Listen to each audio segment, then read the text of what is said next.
Hello friends, thank you very much for watching my first video and liking and sharing it. Today we will first of all talk about Indian women's team performance in ongoing T20 World Cup, and later on we will discuss about the strategies for the second Test match between India and Australia, which is starting from this Friday. Exactly what should be expected out of that match. So let's start. So today, Indian women team they defeated West Indies by 6 wickets to win their second match on trot, and I would say that it's enough for them to qualify for the knockouts because the remaining two teams, Ireland and England, I'm sure defeating Ireland is not going to be tough. So they will be able to qualify for the semi-finals.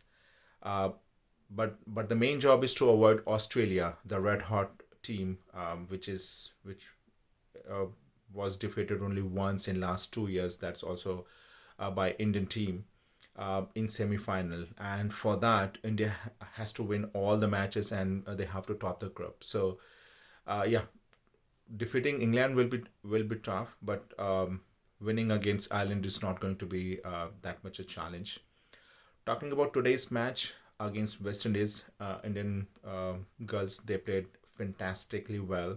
Uh, it was almost a great game from all the aspects of the game, except few drop catches. All other things went well for Indian team. Bowling was much better as compared to Pakistan's as compared to the last match against Pakistan, especially the death over bowling. Both Dipti Sharma and Renika bowled beautifully and did not allow West Indies players to excel in the last overs. Talking about the batting, Shefali Verma again played a beautiful inning. Indian captain Harmanpreet Kaur, who could not score much of the run in the first in the first T20 match, she played a good solid inning and ensured that India won this match. Not to forget the new finisher for Indian team, Vicha Ghosh. She's playing some amazing knocks with a great strike rate, and definitely her addition in the team has given the much needed boost to Indian team. Uh, um, Vicha Ghosh and Dipti Sharma uh, both are two great players who can bat in the lower middle order and ensure that they can excel in the last over. So considering their these two players, now Indian team at least batting looks very strong, and I think that except their you know some small issues, some small mistakes in the crucial juncture of the match, especially in the knockouts. If Indian team can control that, then definitely they can win their first title, T20 World Cup title for the seniors. Um, Talking about Indian bowling, one of the best thing about Indian women team is the availability of a lot of all rounders. So currently, team has 7 to 8 bowling options. Not to forget their batting, which is again 7 8 batsmen who can play good inning. 7 8 bat woman, or you can say players, 7 and 8 players who can play very well. Not only they can stabilize the inning in case they are early wickets, they can also give a flying start like openers Smriti Mandana and Shefali Verma. Players like Rodriguez and Harmanpreet can hold on the middle overs, and then later on, Richa Ghosh, Deepti Sharma, and some other players can accelerate. So, yeah, team looks very good. Let's hope that this time they win. Now, let's talk about the second test match, which is going to start from Friday. Um, this test match is going to be in Delhi. I don't think that there will be any major difference as far as pitch is concerned. It will be the same kind of track which was there in Nagpur.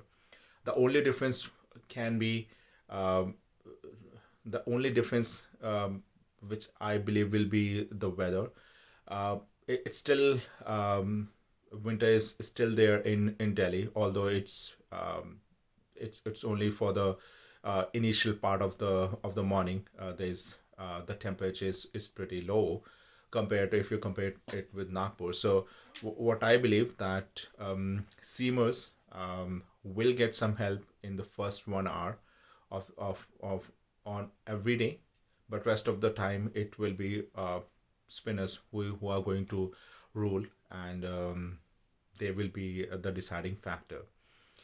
Talking about teams, both teams will be happy that their leading players are back from injury. For Australia, Stark is pretty sure that he's going to play the second test match. From Indian team, Shreyas Iyer, who was injured and could not play in the first test match, there's a strong possibility that he will be in the team. So both team will be happy. Talking about strategies, so I don't think so. Indian team is going to make much of the changes. It will be again two seamers and three spinner attack which they are going to play, and they will be playing the same ballers. Um, the only change which I anticipate will be the inclusion of Shreyas Iyer if he's fit enough on, and Sky will be out. I personally I would like to see Shubman Gill opening the inning in place of KL Rahul, considering KL Rahul is struggling, and Indian team does not want to give any chance for Australia to make a comeback. But let's see what management decides. Talking about Australia, they have a lot of problems to cater upon. The main thing is how they are going to select their playing 11, because that balance is missing. Um, they I mean they are playing two spinners, two off spinners, Lyon and the new bowler Todd Murphy, who played beautifully in the last test match. Now the challenge is that they want to play a left arm spinner, but they cannot drop either of them. Lyon is their main spinner, close to around 500. He's close to taking 500 wickets. He's around 480 something. And Todd Murphy, the way he bowled, he was the best Australian bowler in last Test match. So it will be again tough to drop him. So yeah, it will be interesting how what they're going to do. Uh, Definitely they need to include a left arm spinner in the team, because Indian batsmen are not that comfortable against left arm spinners. If you look at the last couple of their performance in last couple of years, um, left arm spinner from all the teams have created problems for batsmen, be it Kohli or anyone.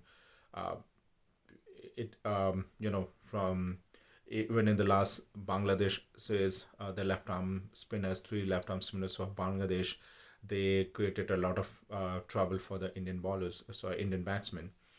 Um, Talking about their batting, definitely I feel that they are going to drop Renshaw, and Travis Head will be back.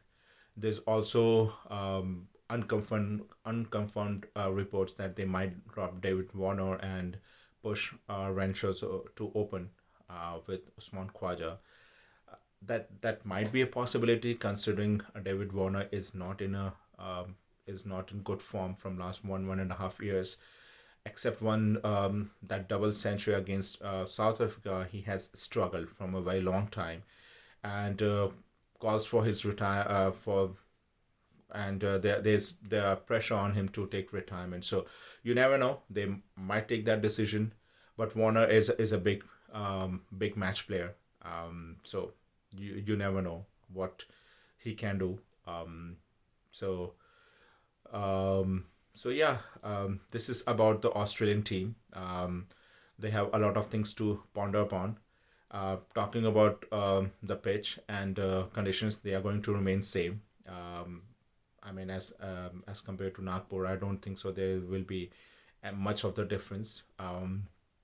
And most probably, test match is not going to end 5 days.